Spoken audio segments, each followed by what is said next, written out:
नमस्कार दोस्तों, मैं रत्नेश सर आप सभी का स्टडी 91 में स्वागत करता हूं। और कैसे हैं आप सभी? उम्मीद करता हूं आप सभी स्वस्थ होंगे, जहां भी होंगे मस्त होंगे। दोस्तों आज बहुत इंपॉर्टेंट टॉपिक लेके आया हूं आपके सामने, जिससे कि आपके एग्जाम में हर बार एक या दो क्वेश्चन जरूर पूछा जाता है।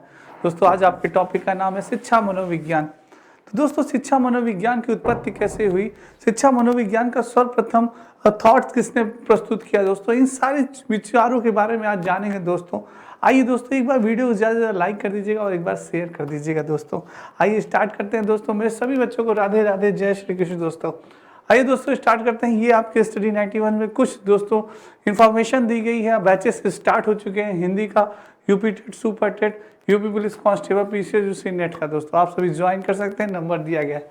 आइए दोस्तों स्टार्ट करते हैं। शिक्षा मनोविज्ञान, एजुकेशन साइकोलॉजी क्या होती है? सबसे पहले हमारे मन में एक प्रश्न उठना चाहिए कि आखिर एजुकेशन साइकोलॉजी की परिभाषा क्या होती है, इसकी उत्पत्ति कैसे हुई और इसकी उत्पत्ति सर्वप्रथम किसने की?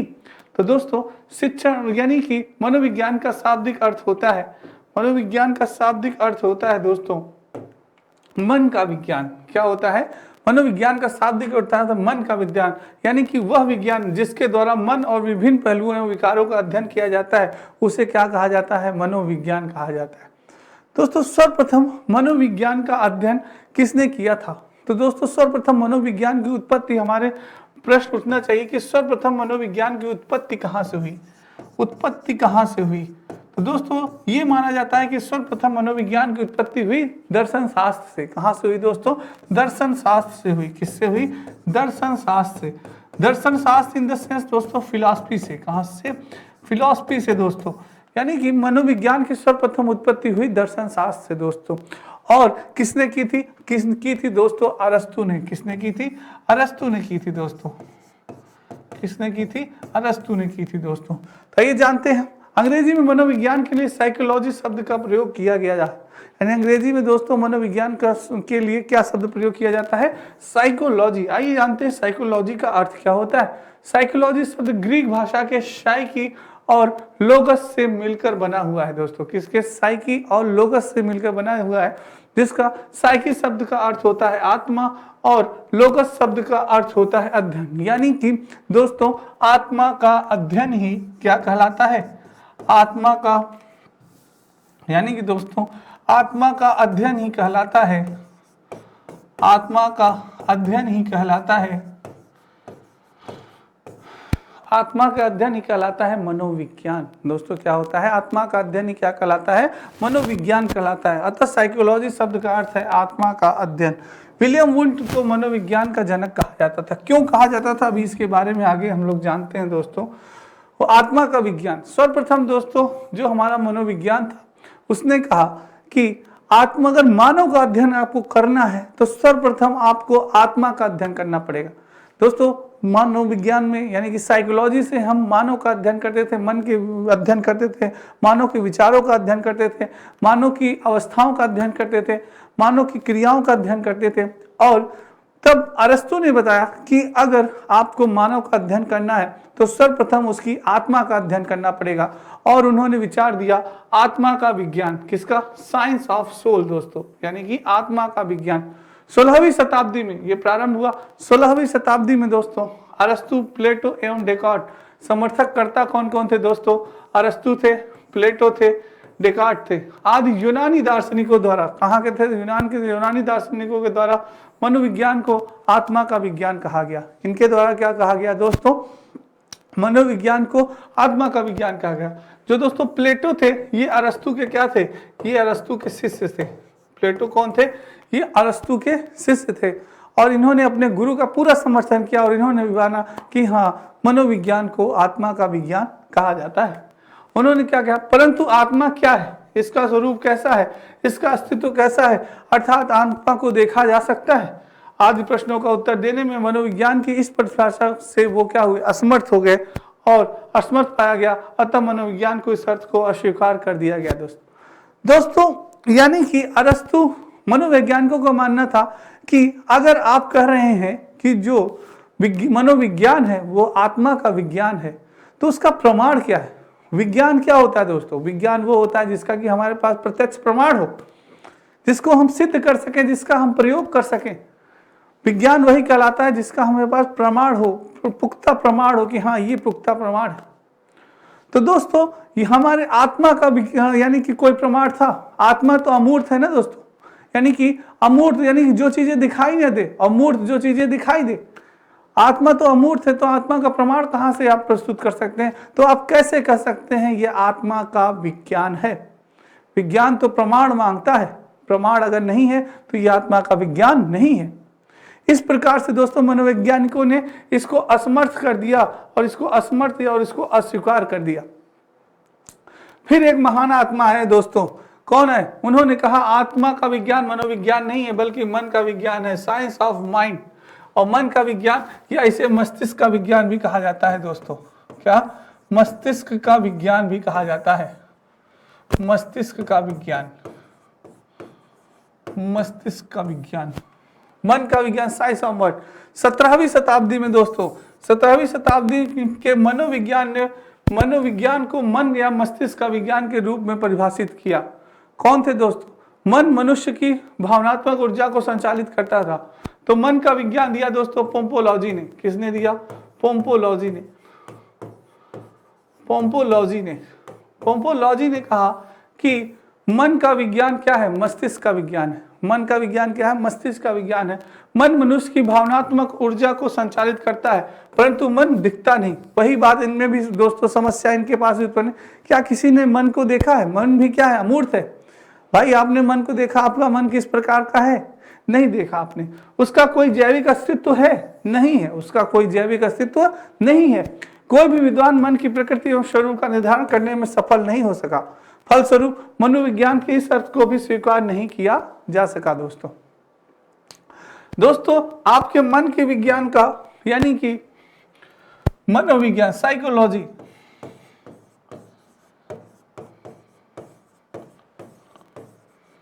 साइकोलॉजी यानी कि मनोविज्ञान, मनोविज्ञान, मनोविज्ञान यानी कि पोम्पोलॉजी ने कहा यह मनोविज्ञान किसका विज्ञान है? मन का विज्ञान है। किसका? मन का विज्ञान है, मन का विज्ञान है या मस्तिष्क का विज्ञान है, या मस्तिष्क का विज्ञान है। किसका? मस्तिष्क का विज्ञान है।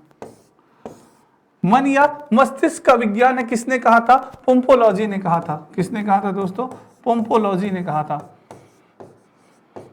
पोम्पोलॉजी के अनुसार जो मनोविज्ञान है वो क्या है? मस्तिष्क या मन का विज्ञान है। परंतु पोम्पोलॉजी ने दोस्तों जो मन होता है यह क्या होता है? यह अमूर्त होता है। मन क्या होता है? अमूर्त होता है। मन कभी दिखाई नहीं देता, जो कि दिखाई न दे, दिखाई नहीं देता। अमूर्त चीजें जो कि कभी दिखाई न दे वो क्या होती हैं? अमूर्त होती हैं। अमूर्त चीजें जो कि दिखाई दे दोस्तों, ठीक है। तो मन क्या है? मन अमूर्त है। मन को किसी ने देखा है? मन को किसी ने देखा है? नहीं देखा। मन को किसी ने नहीं देखा। यह क्या होता है? यह अमूर्त होता है, यह दिखाई नहीं देता दोस्तों। तो पोम्पोलॉजी ने कहा मन क्या अमूर्त है, और इन्होंने क्या कहा? इन्होंने साइकोलॉजी को दो पार्ट में बांटा। कहा कि साइकोलॉजी दो शब्दों से मिलकर बना है, एक है साइकी,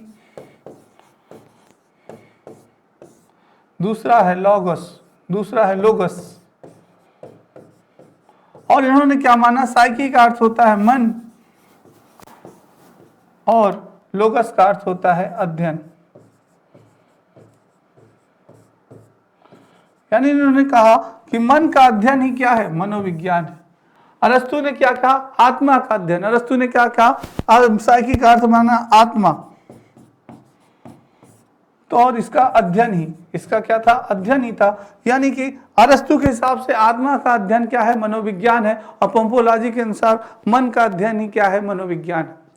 तो दोस्तों साइकी शब्द का आपसे पूछा जा सकता है क्वेश्चन कि साइकी शब्द का अर्थ होता है, तो साइकी शब्द का अर्थ या तो मन होगा या तो आत्मा होगा दोस्तों, न चेतना होगा न और कुछ होगा दोस्तों। कोई भी ऑप्शन है मन या चेतना नहीं।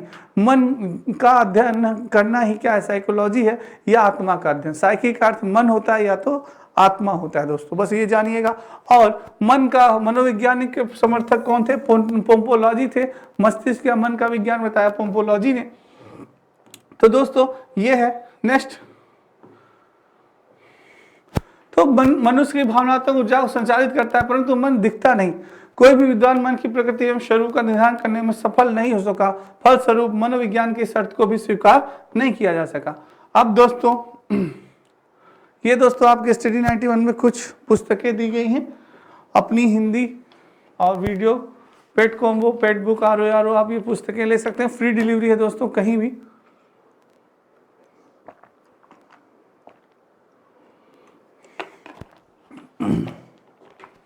कहीं भी मंगा सकते हैं दोस्तों, कनेक्ट नंबर दिया गया है, आप इस पे कॉल कर सकते हैं, कोई दिक्कत या परेशानी। आइए आगे चलते हैं। मन आत्मा का विज्ञान हुआ दोस्तों, फिर उसका भी यानी कि समर्थन नहीं किया गया। फिर मनोविज्ञान कहा कि मन का विज्ञान है, उसका भी समर्थन नहीं हुआ। उसके बाद मनोविज्ञानिक ने कहा कि जो मनोविज्ञान होता है, जो साइकोलॉजी होता है, वो चेतना का विज्ञान होता है। साइंस ऑफ द कॉन्शियस किसका विज्ञान है? चेतना का विज्ञान है आपका मनोविज्ञान।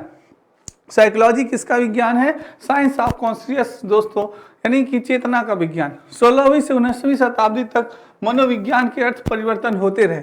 19वीं शताब्दी में विलियम जेम्स और विलियम वुंट ने दोस्तों और वाइंस टीचर समर्थक करता थे दोस्तों। ये सब क्या थे?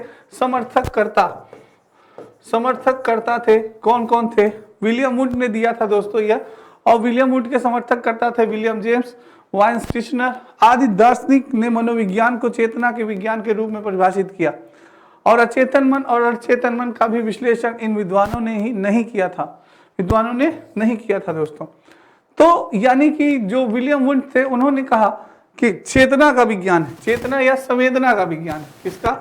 चेतना या संवेदना का दोस्तों, चेतना या संवेदना का। किसने कहा? विलियम वुंट ने कहा। विलियम वुंट ने कहा चेतना या संवेदना क्या होती है। जैसे दोस्तों आप इस कलम को देख रहे हैं, इस कलम को देखने के बाद आप क्या किए? आपके मस्तिष्क में इसकी छवि छप गई, आपने इसके अंतर्दर्शन कर लिया, और इसीलिए इन्होंने किसका सिद्धांत दिया था? विलियम वुंट ने अंतर्दर्शन का भी सिद्धांत दिया था दोस्तों। अंतर्दर्शन यानी कि आप क्या किए? विलियम वुंट क्या दोस्तों आपने देखा, और चेतना यानी संवेदना आप किससे ग्रहण किए? अपने ज्ञानेंद्रियों से ग्रहण किए दोस्तों। किससे? ज्ञानेंद्रिय। हमारी जो ज्ञानेंद्रियां होती हैं, 5 ज्ञानेंद्रियां होती है ना, आंख, नाक, कान, त्वचा, जीभ, ये क्या है दोस्तों? हमारी ज्ञानेंद्रियां हैं। जो ज्ञानेंद्रियां हैं दोस्तों, उनसे हम ज्ञान का अर्जन करते हैं। और तो विलियम वुंट ने माना कि जो ज्ञानेंद्रियां होते हैं, जिनसे हम अध्ययन करते हैं, वही क्या है? चेतना है। और साइकोलॉजी ज्ञानेंद्रियों के माध्यम से ही प्राप्त किया गया अध्ययन है। तो इन्होंने चेतना को ही दोस्तों मनोविज्ञान माना। चेतना को ही क्या माना? मनोविज्ञान नहीं माना। जैसे इन्होंने कहा कि पेन को हमने देखा और पेन का स्वरूप हमारे मस्तिष्क में क्या हुआ? छप गया। इस बोतल को हमने देखा और इस बोतल का अपने आंखों से देखा, अपने ज्ञानेंद्रियों से देखा, और हमारी छवि बन गई दोस्तों। यानी वही स्मृति क्या हुई? आपका संवेदना या चेतना कहलाई दोस्तों। ठीक है, नेक्स्ट बात करते हैं दोस्तों। चेतन वह अनुभूति है जो मस्तिष्क में पहुंचने वाले आवेगों से उत्पन्न होती है। मस्तिष्क से दोस्तों पहुंचती है, जो मस्तिष्क में पहुंचने वाले आवेगों से उत्पन्न होती है। यह केवल चेतन मन का विश्लेषण है, जो कि काफी नहीं है, क्योंकि चेतना के अंतर्गत चेतन मन के साथ अचेतन मन और अचेतन मन भी होते हैं। ये भी इस प्रकार दोस्तों, इसको भी क्या किया गया? इसको भी मनो यानी कि नकारा गया, असमर्थता प्रदान की गई, जिस कारण मनोविज्ञान की इस परिभाषा को भी मान्यता नहीं मिली। अब बात हुई किसकी? व्यवहार के विज्ञान की। अब बात हुई व्यवहार के विज्ञान की। तो आप जानते हैं कि व्यवहार विज्ञान के जनक किसे माना जाता है? जेबी वाटसन को दोस्तों। किसको? जेबी वाटसन को। किसको माना जाता है? जेबी वाटसन। किसको? जेबी वाटसन को। तो जेबी वाटसन के अनुसार एक ऐसा मनोविज्ञान लिखाना संभव है जिसको व्यवहार के विज्ञान के रूप में परिभाषित किया जा सके। अंततः 20वीं शताब्दी में मनोविज्ञान को व्यवहार के विज्ञान के रूप में परिभाषित किया जा सका। यानी कि जेबी वाटसन ने कहा कि अगर मनुष्य का अध्ययन करना है आपको, तो आप उसके व्यवहार का अध्ययन करिए। क्या करिए? उसके व्यवहार का अध्ययन करिए। और उसका व्यवहार यानी कि उसका व्यवहार होता है, डिपेंड होता है किस पे? इन्वायरमेंट पे, पर्यावरण पे। और दोस्तों जैसा उसको पर्यावरण मिलेगा, वाटसन ने कहा जैसा उसको पर्यावरण मिलेगा उसी प्रकार से बालक सीखेगा। वाटसन ने तो यहाँ तक कह दिया था दोस्तों कि अगर मुझे यानी कि मुझे 10-12 साल का नवजात शिशु भी दे दिया जाए दोस्तों, तो शिशु प्रदान कर दिया जाए दोस्तों, तो मैं उस शिशु को जो चाहूँ वो बना दूं पर्यावरण के आधार पे। चाहूँ तो उसे डॉक्टर बना दूं, चाहूँ तो उसे वकील बना दूं, चाहूँ तो उसे मैं चोर भी बना सकता हूँ। किसके आधार पर? पर्यावरण के आधार पर, कि जैसा उसको मैं पर्यावरण दूंगा, जैसा मैं उसको एनवायरनमेंट दूंगा, उसी प्रकार से बालक सोचेगा, उसी प्रकार से बालक कार्य करेगा, उसी प्रकार से बालक पढ़ेगा। जैसे दोस्तों आपने देखा होगा कि इसका एक उदाहरण देखा होगा आपने, वाटसन के उदाहरण के अनुरूप एक, यानी आपने देखा होगा या सुना होगा या पढ़ा होगा न्यूज़पेपर में कि कभी यानी कि कोई भेड़िया किसी बच्चे को उठा ले गया, मनुष्य के बच्चों को उठा ले गया, और कुछ समय बाद जब वो भेड़िया का बच्चा मिला, जब वो मनुष्य का बच्चा मिला, तो उसकी प्रवृत्ति किसके समान थी? भेड़िए के समान थी। वो भेड़िए के साथ जैसे समान चलता था, भेड़िए के समान ही बोलता था, भेड़िए के समान ही खाता था, उसकी सारी जो कंडीशन थी वो किसके समान थी? भेड़िए के समान थी दोस्तों। यानी कि वो भेड़िए के साथ ही रहता था, उठता था, बैठता था। तो ये किस्सा, उसके ऊपर किसका पूरा प्रभाव पड़ा? भेड़िए का प्रभाव पड़ा। तो दोस्तों जब वो मनुष्य के बीच में रहता तो उसको मनुष्य का प्रभाव पड़ता, पर उसके ऊपर किसका प्रभाव पड़ा? भेड़िया का प्रभाव पड़ा। तो उससे भी ये सिद्ध होता है कि जो वाटसन का कहना था बिल्कुल सही कहना था। आपके एनवायरनमेंट का, आपके वातावरण का, आपके मस्तिष्क पे, आपके व्यवहार पे बहुत ही ज्यादा असर पड़ता है दोस्तों।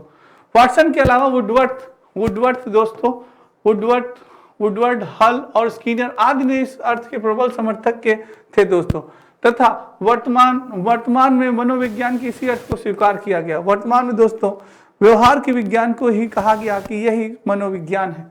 इस प्रकार हम कह सकते हैं कि मनोविज्ञान के अंतर्गत मानव मस्तिष्क एवं व्यवहार का अध्ययन वातावरण के परिप्रेक्ष्य में किया जाता है।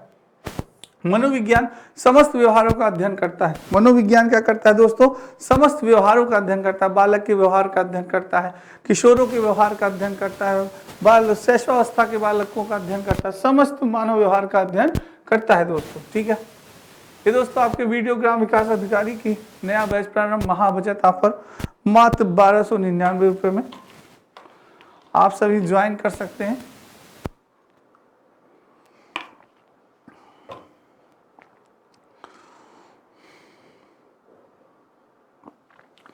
आइए दोस्तों, तो दोस्तों उसके बाद मनोविज्ञान की शाखाओं के बारे में बात करते हैं।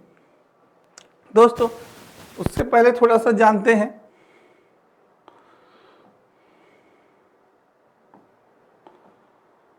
तो दोस्तों विलियम वुडवर्थ का कथन था कि मनोविज्ञान का विकास का क्रम, जो मनोविज्ञान का विकास का क्रम था, कैसे हुआ? मनोविज्ञान ने आत्मा को छोड़ा। किसको छोड़ा? आत्मा का अध्ययन किया। मनोविज्ञान ने फर्स्ट दोस्तों आत्मा का अध्ययन किया। किसका किया? आत्मा का अध्ययन। कौन थे? अरस्तु थे। कौन थे इसके? अरस्तु दोस्तों। उसके बाद मनोविज्ञान ने आत्मा को छोड़ा और मन को पकड़ा। उसके बाद मन का भी इसने त्याग किया। मन का भी त्याग किया। कौन थे दोस्तों? पोम्पोलॉजी।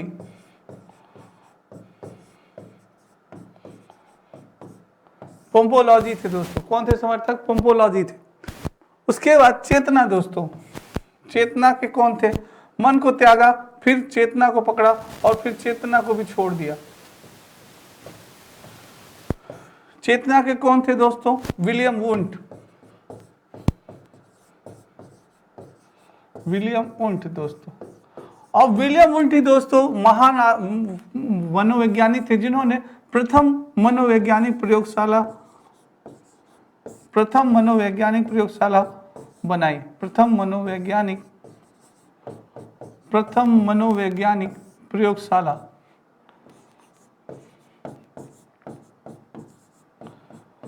मनोवैज्ञानिक प्रयोगशाला दोस्तों इन्होंने बनाई। और विलियम वुंट ने चेतना का यानी कि वो किया था दोस्तों, प्रतिपादक किया था विलियम वुंट ने। इन्हीं का समर्थक किया था विलियम जेम्स ने भी दोस्तों। और उसके बाद अंतिम आया दोस्तों व्यवहार। फिर मनोविज्ञान ने किसको पकड़ा? व्यवहार को। और व्यवहार के प्रतिपादक कौन थे? आपके जेबी वाटसन। कौन थे दोस्तों? जेबी वाटसन थे। कौन थे? जेबी वाटसन। और वाटसन के प्रतिपादक थे स्किनर थे, हल थे। इन सब ने वाटसन का दोस्तों समर्थन किया। और वाटसन ने कहा कि मनुष्य का व्यवहार का अध्ययन जो करता है, व्यवहार के माध्यम से ही अध्ययन करते हैं दोस्तों। अगर मनुष्य का जानना है आपको तो मनुष्य के व्यवहार का अध्ययन करना पड़ेगा। और उसके व्यवहार का अध्ययन डिपेंड होता है किस पे? पर्यावरण पे दोस्तों। जिस प्रकार से मनुष्य को पर्यावरण मिलेगा उसी प्रकार से उसका व्यवहार होगा। जैसे दोस्तों आप देखते होंगे अगर आपके आसपास का पर्यावरण सही नहीं है, हमेशा लड़ाई झगड़ालू वाला है दोस्तों, आप लड़ाई झगड़ा, तो आपका वैसा ही दोस्तों व्यवहार भी बन जाता है। आप भी दोस्तों लड़ाई झगड़े वाले बन जाते हैं, आप भी दोस्तों, यानी कि अगर आपका आस पड़ोस का वातावरण शांत है तो आप भी शांत स्वभाव के हो जाएंगे। ये दोस्तों वातावरण का प्रभाव बहुत ही ज़्यादा पड़ता है हमारे मस्तिष्क पे, हमारे मानसिकता पे। तो ये चीज़ दोस्तों आप समझ गए होंगे। ये था मनोविज्ञान के विकास का क्रम दोस्तों, आत्मा, मन, चेतना और व्यवहार। आपसे दोस्तों क्वेश्चन बन सकता है कि मनोविज्ञान की उत्पत्ति सर्वप्रथम कहाँ से हुई? तो मनोविज्ञान की सर्वप्रथम उत्पत्ति हुई दर्शन शास्त्र से। और मनोविज्ञान के जनक किसे माना गया? तो मनोविज्ञान के जनक माने गए थे दोस्तों अरस्तु को। किसको माना गया? अरस्तु को माना गया। और पूछ सकता है आपसे क्वेश्चन दोस्तों, मनोविज्ञान की प्रथम प्रयोगशाला किसने खोली थी या किसने दोस्तों बनाई थी? तो विलियम वुंट ने दोस्तों मनोविज्ञान की प्रथम प्रयोगशाला बनाई थी। और विलियम वुंट किसके प्रतिपादक थे? तो वो चेतना के प्रतिपादक थे दोस्तों। उन्होंने किसका समर्थन किया था? चेतना का समर्थन किया था। मन ने का समर्थन किसने किया था? पोम्पोलॉजी ने किया था दोस्तों। इस प्रकार से आपसे क्वेश्चन पूछा जा सकता है दोस्तों, ठीक है। आइए दोस्तों नेक्स्ट जानते हैं। अब बात करते हैं मनोविज्ञान की शाखाओं की दोस्तों। तो मनोविज्ञान की कुछ शाखाएं थी, जैसे कि सामान्य मनोविज्ञान, पशु मनोविज्ञान, तुलनात्मक मनोविज्ञान, व्यक्तिक मनोविज्ञान, जिसमें हम दोस्तों मनोविज्ञान का अध्ययन करते हैं, व्यक्ति के मनोविज्ञान का, सामाजिक मनोविज्ञान का हम अध्ययन करते हैं, और मनोविज्ञान अथवा विश्लेषण मनोविज्ञान जिसमें हम अध्ययन करते हैं दोस्तों, और असामान्य मनोविज्ञान, चिकित्सा मनोविज्ञान जिसमें चिकित्सा का अध्ययन करते हैं दोस्तों, और बाल मनोविज्ञान जिसमें हम बालक के मनोविज्ञान का अध्ययन करते हैं, जो कि हम पढ़ रहे हैं इस समय, उद्योग मनोविज्ञान, वाणिज्य मनोविज्ञान और शिक्षा मनोविज्ञान, इन सभी का हम अध्ययन करते हैं दोस्तों।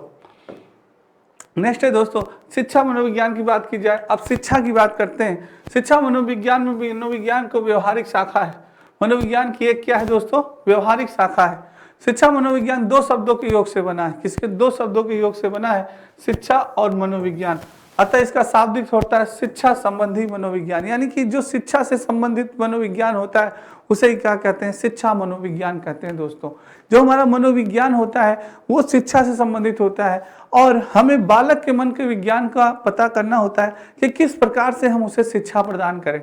बालक किस प्रकार से, उसे क्या दिक्कत हो रही है अधिगम करने में, यानी सीखने में उसे क्यों वो असमर्थ है? क्या वो मानसिक रूप से कमजोर है? क्या वो शारीरिक रूप से कमजोर है? आखिर कारण क्या है? बालक को जो चीज़ें मैं समझा रहा हूँ वो नहीं समझ में आ रहा। क्योंकि दोस्तों मनोविज्ञान का, शिक्षा मनोविज्ञान का क्यों आवश्यकता पड़ी? क्योंकि आप सभी, हम सभी अगर टीचर बनने वाले हैं दोस्तों, तो एक टीचर को पता होना चाहिए कि कैसे हम बच्चे की कमी को दूर कर सकते हैं, कैसे हम बच्चे की कमी को पहचान सकते हैं। इस सारी चीज़ों का दोस्तों अध्ययन हम करते हैं किसमें? शिक्षा मनोविज्ञान में। यानी किस अवस्था में बालक की सोच किस प्रकार की होती है, किस अवस्था में बालक से किस प्रकार का व्यवहार करना चाहिए, इन सारी चीज़ों का अध्ययन हम करते हैं शिक्षा मनोविज्ञान में। तो ये चीज़ है दोस्तों। दूसरे शब्दों में यह मनोविज्ञान का व्यवहारिक रूप है और शिक्षा की प्रक्रिया में मानव व्यवहार का अध्ययन करने वाला विज्ञान है दोस्तों। तो मानव अध्ययन करने वाला विज्ञान है आपका क्या? शिक्षा मनोविज्ञान। अर्थात मनोविज्ञान नियमों, सिद्धांतों एवं तथ्यों के उपयोग शिक्षा के क्षेत्र में करके बालकों एवं वयस्कों का सर्वांगीण विकास में मदद करता है दोस्तों। इस मनोविज्ञान से हम बालक के सर्वांगीण विकास का कर सकते हैं। बालक के विकास में क्या दिक्कतें आ रही हैं, क्या परेशानी हो रही है, आखिर क्यों बालक को जो चीज़ें समझाई जा रही हैं वो समझ पाने में असमर्थ है, इसका हम पता कर सकते हैं और उसके विकास में दोस्तों मदद कर सकते हैं। एक अध्यापक को ये क्वालिटी अध्यापक के अंदर होनी चाहिए। मनोविज्ञान की शाखा शिक्षा मनोविज्ञान की उत्पत्ति 1990 ईस्वी में मानी जाती है। कब मानी जाती है दोस्तों? 1990 ईस्वी में। थॉर्नडाइक, टर्मन, फ्रोबेल, हर्बल आदि के प्रयासों से 1920 में शिक्षा मनोविज्ञान को स्पष्ट स्वरूप प्राप्त हुआ दोस्तों। प्रथम शैक्षिक मनोवैज्ञानिक किसे माना गया? थॉर्नडाइक को माना गया दोस्तों। शैक्षिक मनोवैज्ञानिक की जब बात की जाए कि प्रथम शैक्षिक मनोवैज्ञानिक, तब दोस्तों आएगा थॉर्नडाइक को माना जाएगा। किसको माना जाएगा? थॉर्नडाइक को माना जाएगा दोस्तों, ठीक है। नेक्स्ट दोस्तों, ये आपके हिंदी इंडिविजुअल का नया बैच प्रारंभ हो गया 999। वीडियो अगर आपको पसंद आए दोस्तों लाइक और शेयर जरूर करिएगा।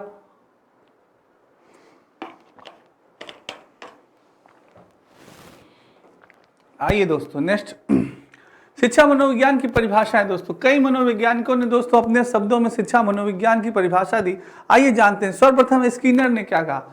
स्किनर के शब्दों में शिक्षा मनोविज्ञान वह शाखा है जो सीखने और सिखाने की प्रक्रिया का अध्ययन करती है। यानी स्किनर ने कहा मनोविज्ञान वह प्रक्रिया है जिससे कि शिक्षक सीखता भी है और सिखाता भी है दोस्तों। तो ये चीज है किसके शब्दों में, स्किनर के शब्दों में। क्रो एंड क्रो ने क्या कहा। क्रो एंड क्रो ने कहा कि शिक्षा मनोविज्ञान व्यक्ति के जन्म से वृद्धावस्था तक सीखने के अनुभव का वर्णन और व्याख्या करता है।